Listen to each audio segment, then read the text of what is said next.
The International Criminal Court is now in session. Rodrigo Roa Duterte.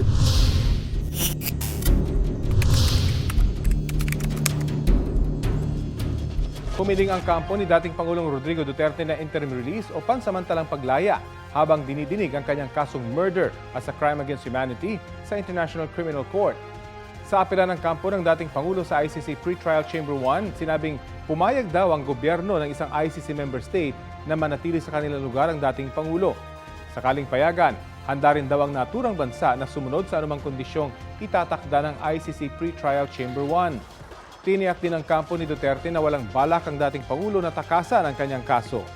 Dapat din daw bigyang konsiderasyon na siya ay 80 years old na. Lilimitahan din daw niya ang komunikasyon sa ibang tao maliban sa kanyang pamilya. Hindi rin daw siya gagamit ng internet, cellphone o iba pang gadgets. Wala pang desisyon ng ICC Pre-Trial Chamber 1 kaugnay sa hiling ng kampo ni dating Pangulong Duterte. Isinumiti ang urgent request for interim release kahapon, June 12. Sa Facebook, sinabi ni ICC Assistant to Counsel Attorney Cristina Conti na nabigla siya nang makita sa apela ang kampo ni Duterte na hindi raw kokontrahin ng ICC prosecutor ang hiling para sa pansamantalang paglaya ng dating Pangulo. Batay raw sa huli nilang pag-uusap ng kanyang mga kliyente na biktima sa kaso, hindi sila pabor sa anumang special treatment sa dating Pangulo.